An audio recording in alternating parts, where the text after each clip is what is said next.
Welcome to the Jane Austen Literacy Foundation. My name is Caroline Jane Knight, and I'm the last of Jane Austen's nieces to have grown up at Chawton House in the south of England on my family's ancestral estate where Great Aunt Jane herself lived and wrote.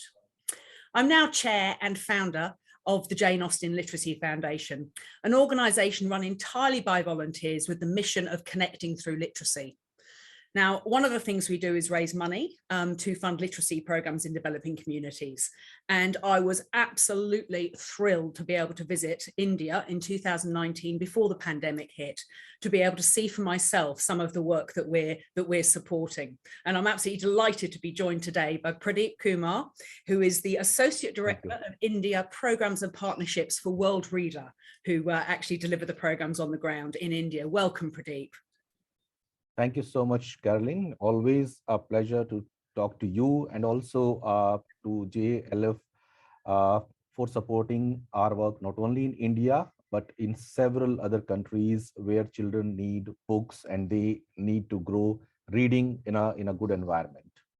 Absolutely. And perhaps you could start by perhaps telling us a little bit about the specific communities that you focus on in India and sort of what needs they have educationally. Of course. So like in many other countries in the world, so as per our mission, Worldreader focuses in India also with the low resource households. So families, children who don't have access to books. And that was our main mission, that everybody should have access to books. We all love print books, but we all know that there is a limit to, and there are other challenges also related to print books. So that's why the solution we chose is a digital solution by reaching families and children through the device available at home. And at times it is a very modest mobile phone. So we thought that if we can make books available on that device, whether reading can happen or not. And our presumption across the countries, across these communities have been true that once books are there, children, families, they start reading together and they go on a long journey to become a reader. And we believe that readers make a better world. And through that and through supporters like JLF, we have been creating readers in multiple countries. Specifically in India, we are focusing on urban slums, where we have the government primary schools where children from low resource households come. We focus on Angenwadi Centres, which is the government daycares. Again, a very small place with very limited resources, very limited teaching learning material, and also not a very highly trained teacher, but very passionate, but not in terms of technology, in terms of training of how to engage with children. So we work with those facilitators, empower them, enable them to through stories and through our digital reading platforms. We also work in rural communities where again children have limited access to books. Schools generally don't have libraries, and parents also, because of several other family needs, they don't devote so much time with their children reading to them. So we also work in very remote locations in the upper Himalayas, again with the similar kind of situations at the institutions and at the household level. What we do, we enable children, parents, siblings, grandparents, teachers, daycare workers with stories and with how to do storytelling. So the art of storytelling is also part of that, and also making books, curated collection, best of stories from the world, sourced from over 400 publishers, available to them in the device that they have. Which is, and one of the things I have to say that I was most impressed with, I mean, a lot of things, I loved it, I have to say. That was a trip I will never forget. And I absolutely intend to come back one day. But one of the things that when you took me to one of the Angenwadi Centres, so these are childcare centres, as you say, from sort of 3 to 5, aren't they? That's the sort of age we're looking at. And this is preschool, exactly. And it's all about getting children school ready, so that by the time they get to school, they've already got, they've already been introduced to the concept of books and the written word, and that things you see written down, mean things. But what I was really impressed with, which is sort of what you're touching on now, is it's not just providing books. it's quite a holistic approach you take. As you said, you're interacting with the parents. It's all about, you know, the child's experience, isn't it? Both in the classroom, extending into the home, and trying to, and I thought that sort of holistic support was wonderful. It was also great to see in the classroom that not only, of course, have they got, you know, a projector so that the teacher can be projecting up onto the wall and sharing the content with the children, but it was also, they had puppets so that they could do sort of acting out the stories, and they had worksheets to color in and things. And that sort of, as I said, it was that holistic approach that I thought created actually a really good learning environment for the children. Definitely. And why it is so critical to work at the daycare center, Angenwadi center level, because these are the foundational years. And we all who work with children, we know that these initial years are very crucial for brain development, 0 to 8 years. And stories are an excellent way of providing those valuable inputs in the initial years, because through stories, children they start imagining about various things, they ask questions, their vocabulary grows. And these are the building blocks of language development. Once these are done, listening and speaking, then you come to reading and writing. So a lot of listening and speaking has to be done. Of course, the initial parts are listening, and then speaking, leading to reading and writing. So we try to do like all these together in our program. So little bit of each and every one is to be done. And so the Angenwadi centers in India, like it's the world's largest program called Integrated Child Development Scheme, started in 1975. And we have 1.3 million daycare centers, government daycare centers called Angenwadi centers all over India. Every 1,000 population, by the order of a Supreme Court, they are entitled to have an Angenwadi center. If they don't have, they can approach the government, and government will open an Angenwadi center for that particular 1,000 population. In Delhi alone, we have around 13,000 such Angenwadi centers. And when you came in 2019, we went to in one of the daycare centers in India called Mahavir Enclave. You met Sapna, who was the Angenwadi worker there, and we provided the tablet. So these kinds of tablets we provide, which are like preloaded tablets, and these tablets have like around 700 stories already provisioned into them. So they don't need internet. They just have to open the tablet, charge it once a week, and then it is ready to be used for the entire week without any connection, because the stories are already provisioned here. But they also need how to, in the initial trainings, how to do the storytelling, how to use the app, how to navigate through the app, how to find a story. If the children today, they don't want to listen to the story which you have selected. They have heard something which is going on. It may be Corona, it may be a mission to the Mars, because whatever is in the society, they want to hear a story about that particular thing. So the teacher can just search, use the search option here, put that word, and then the story appears. So all those features are inbuilt. And you rightly said that these foundational years, working with the initial years, are so very critical, because if we miss it, then this is a loss which cannot be repaired in the later years. You cannot say that, okay, in the secondary years we will repair the loss which was done in the initial years. So it has to be a continuum, and it is also critical to ensure a very smooth transition from daycare center to the primary school. And we have these like experiences where this input was given at the primary level, and children very smoothly transitioned to the upper classes.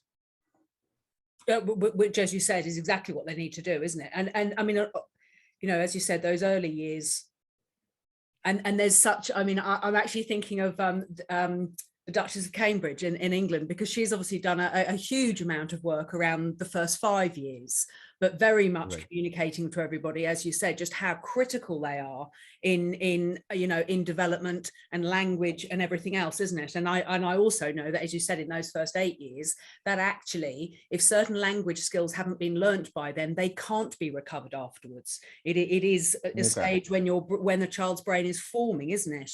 And once they get to a certain point, as you said, it's too late to catch up later. How has COVID impacted the program and schooling for these children? It has impacted a lot, and we all know that COVID, though like it seems a health crisis, but it is a global learning crisis, and the largest, I think, so far in the human history. And the most impact, the most severe impact was on the early years, because children in the secondary schools, upper primary schools, they can go on the online classes, which resumed after some time. But for the daycare center children, for children in the grade 1 and 2, it becomes very difficult to feel that kind of an engagement in the classrooms, which is possible in a physical environment in Yeah. the offline classes. And schools were also not ready for this kind of a pandemic. So there were earlier pandemics which we all have faced, earthquakes, floods, where okay, for 15 days the school will remain shut, and then these classes will resume, and you will recover very fast that 15 days. So we were like familiar with those kind of uh, like disasters, which for a certain time, but after that, the physical access was not an issue. You can rebuild, you can start at a nearby place if the school building is damaged, which happened in some of the earthquakes. But this pandemic forced people to remain inside. So they have to be for months in-house. So there was no alternative option. So this kind of thinking and preparation needed for these dealing with these kind of pandemics. And it is not government schools, like any kind of school, any kind of education system, I think, was not prepared for such thing. And the foundational year children affected a lot. Now, so this is the impact. After, I think, some time, the all the agencies, private agencies, government agencies, they shifted to the online education mode, and they used all the available methods, whether it is reaching parents through WhatsApp, sending like audio messages, sending SMSs. So again, they shifted to the digital modes because that's the only option left. So IVR was used, audio messages were sent to parents in English and Hindi. Similarly, like following that, Worldreader team in India also very quickly shifted to the online mode. Our program was digital, so it was easy for us to reach out to Angenwadi Center teachers, parents. WhatsApp groups were already there. So what we started weekly and daily story reading programs. We used to send them a WhatsApp, a magic link or a deep link of a book on WhatsApp, and parents used to access that. And in last almost 18 months now, that program is on. So today, in India, the schools have opened now, but till date, the primary schools from March 2020 till yesterday, all the schools were closed. So that was the thing. And So like yesterday, when so yesterday was opening day, was it, for the schools? today is the opening day. So this morning, like Monday 29th November, so this is the day when all the schools in Delhi are open for the grade 1 and grade 2, also for the early grade classes also. Earlier there were instances where secondary schools were open, but not the primary ones. So parents are, but not like everybody is sending. Parents are also just wanted to see how the situation is. So some children are at the school. This morning, I saw a couple of children at the school gate, very excited with their parents, and Please they do were that. very happy. They are super excited to be back with their friends in the physical classroom. Teachers were also very happy. All the government schools, private schools are ready to welcome children in a celebration kind of a manner. They want their first day after the pandemic of the children in the school is a Brilliant. very like a lively and a very memorable experience for them. So that's the thing. Now the discussion, the entire discussion is uh, they have lost 18 months. How to go about. So the entire discussion is right now on that. Yes, yes, absolutely. One of the other things that really struck me when I was there was how, I mean, particularly obviously having, I mean, as you said, you know, you're focusing on impoverished areas, Right. and as you're sort of going through those areas, of course, you know, seeing where these children live, you know, they're not living in what we would consider normal type of No, accommodation. You know, they're living in no. very difficult circumstances, often with very, very little. And one of the things that was just so amazing about the Angenwadi Centre and the junior schools we saw was walking through the door, and you leave behind the greyness of the street, or the, you know, the poverty, I suppose. You leave that behind and walk into an environment which is colourful, and there are handmade posters everywhere, and it is just somewhere which is, it's not just about education, is it? The environment that is created, I can imagine, for those children is, I mean, it must be one of the, you know, one of the safest and happiest places that they get to go, because they're in somewhere, as I said, that is colourful, that's engaging, where people are, you know, interested in them. And I could understand, particularly having spoken with your very kind interpretation, but particularly also having spoken to some of the mothers about how important this education is for their kids, and the passion they have for it really struck me. They really do believe that education, rightly so, is the way out for their kids, or it's an opportunity for their children to have a better life. And yes, as I said, I could see that Angenwadi Centre, yes, of course, education is what it's about, but it is also creating somewhere that, as I said, those mothers, those children can go and feel hope and part of something, and, as I said, have an environment that's full of joy. And that must be so important to them in the environments that they're living in. Definitely. And like you are right, they see education as an empowering tool which can break this vicious circle of poverty and deprivation, and then which can lead them and their children to a better life. And they also have like examples from their neighborhoods where education has played that role for some families, where children had got a better education, they got good job, and they broke this cycle of poverty. And that's why, like, creating a very welcoming atmosphere at the school.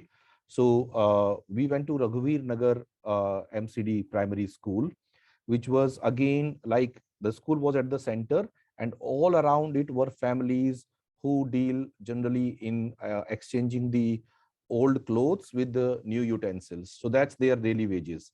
They go each and every household in some areas, they give them new utensils and they take their old clothes and then they recycle them. And that's why, like, around each and every household you'll see piles of old clothes.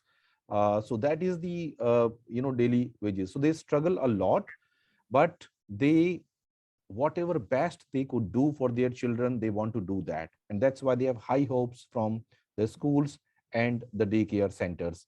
And when they see that, okay, a tablet is there, a projector is there, and this school, this Angenwadi center is different from the other daycare and other Angenwadi centers, they see a value in that. And after some time, when their children also go back and say, okay, today we learned this story, today we hear about this. And the institutions in India also give midday meal, which again, like, is critical for some families to get a full meal at the institution level. So there are several things, and we also like try to do uh, multiple experiments. So the tablet was given, stories were there, and as you observed, the puppets were introduced slightly in the program. After that, the mask, certain mask of popular characters were introduced. So these were like additions with our partner organizations we have been doing. At times they suggest, okay, this is a better way. This can be an idea of one of the daycare center teachers that I use this, found it very effective. Why don't this goes to like all the daycare centers? So this is how innovations are happening. And through the quarterly learning labs, where all the daycare center teachers, primary school teachers get together and they share their experiences, challenges, best practices that they have developed. And through those learning labs, these are like exchanged in various things. So we also have some kind of these worksheets which are like used by children. So after the storytelling, and you can see this is a very basic one, because they have, before writing, they have to train their hands, fingers, how to hold the pencil, how to draw. And through that, and after that, like there are some other where they have to just match. So match the pictures from left to right, which is what. And so these are like worksheets which are given to each and every child in a printed form. They do that, they take these worksheets home. The parents are also they become aware what is happening in the daycare center. So these are all like experimentation, and then various new additions keep on happening in the program. Which is fantastic that it keeps developing and that you're, very much keeping it alive. So it's we have recently been doing some fundraising at the foundation, and we actually as a foundation, which people may or may not know, we don't actually run literacy programs ourselves, and that's really because there are just absolute expert organisations like Worldreader who have already developed some and are developing continually some fantastic programs. And it just, when we first started the foundation, and I started, having a look around the world at how sort of literacy worked. As I said, it became very clear early on that there are some fantastic programs out there, and it's not about creating another program. It actually makes an awful lot more sense to actually pool resources to support the programs that are already out there. And I have to say, Worldreader, who we've been working with for a number of years now, are a partner that we are so proud to support. We really are. I mean, the work you do is fantastic, and I'm extremely confident that all of the money that we managed to raise and obviously used to support you is used very wisely, which is very, very, very good to know. So what does the future look like in terms of I mean, obviously things are still uncertain with COVID, but you Right. you sort of said obviously that the children have been out of school for 18 months and that needs to be sort of addressed. But for Worldreader, what are the sort of plans for continued expansion in India? So we definitely want to scale up these programs from like a couple of daycare centers to a larger level. So like a zone where we can cover at least 40 to 50 Angenwadi center or an entire district, because the government is also like asking us that, okay, the pilot, the experimentation is done. We know that this program is working at the daycare center in the primary schools. So while that should continue, but let us also think at a scale up model at a larger level, where we train the daycare center teachers at a zonal level or a district level, and the learning goes to all the daycare centers in that entire area. So so the government is also like inviting us, and we had a couple of round of discussions with them.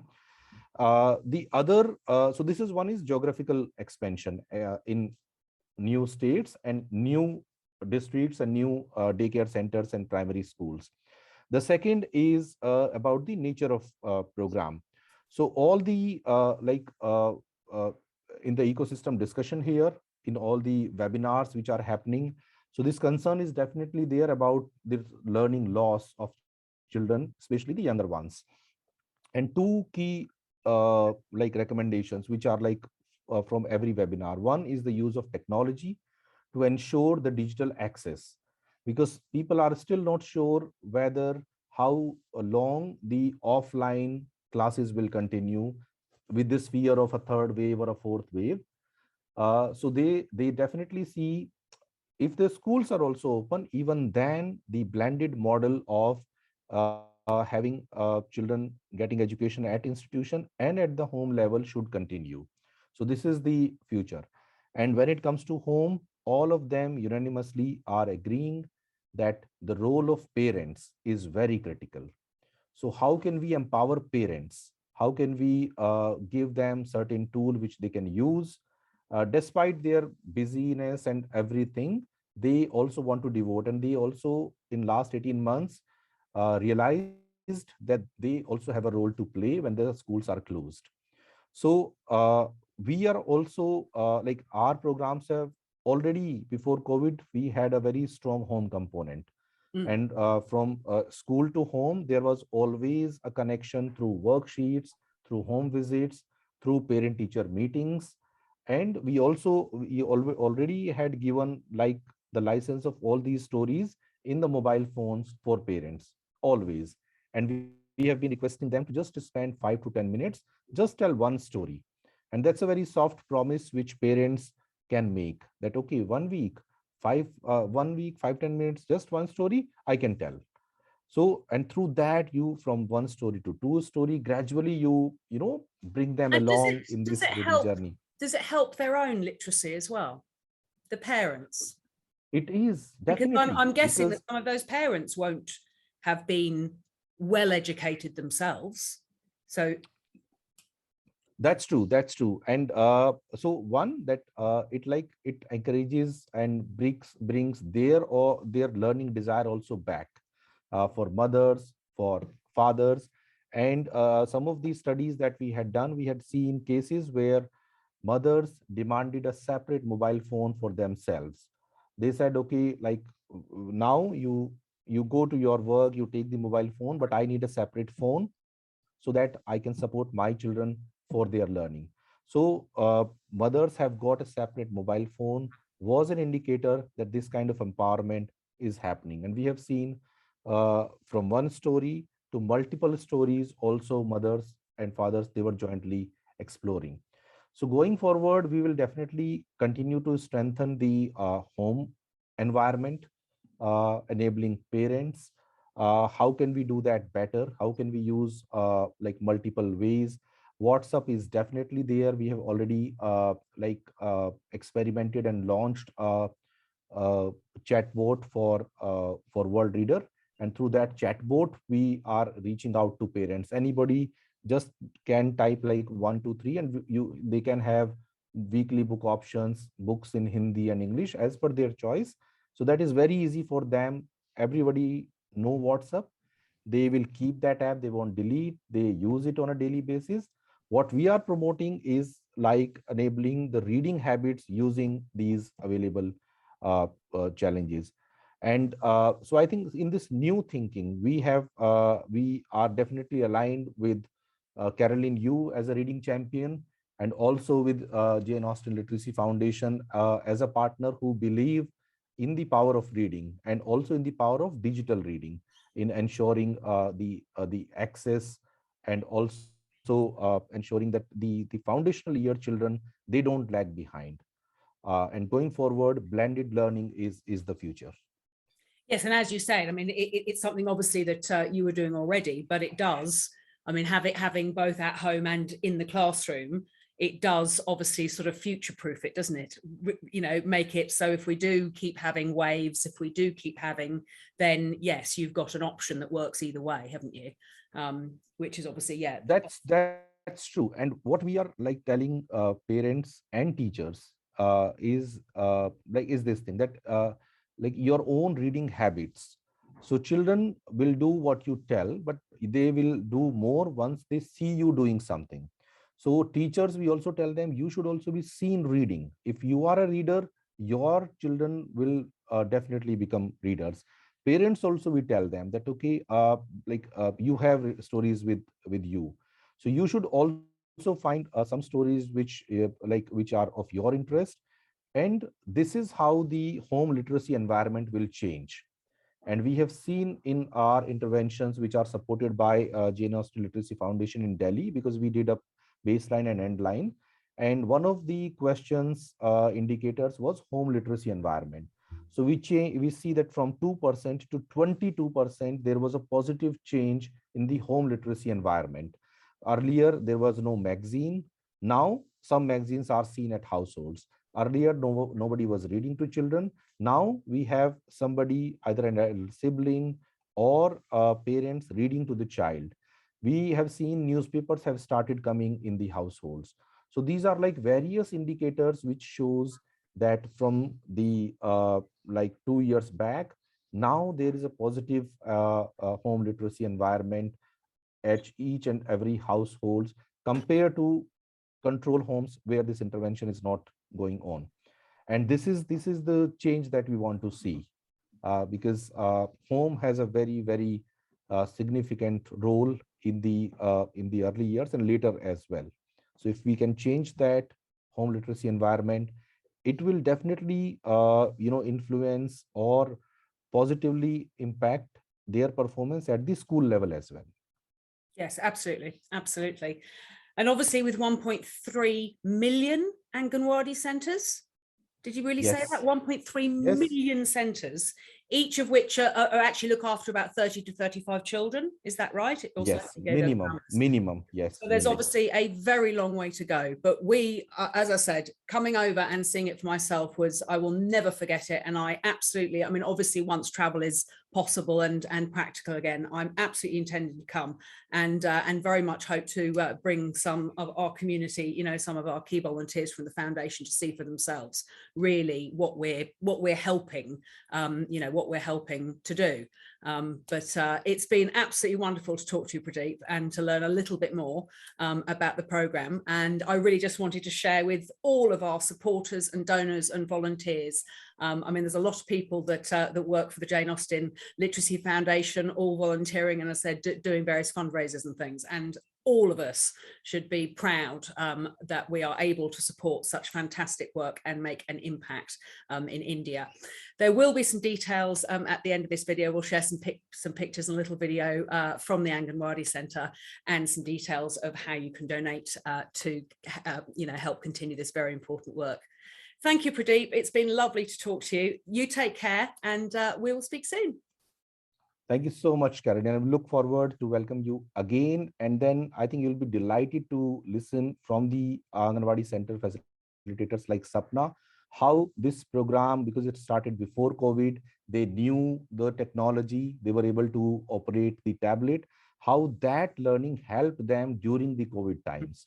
So, and then how parents also felt very supported throughout the COVID time. So we would wait for you to come to India and listen yourself, have a discussion with those parents and daycare center workers.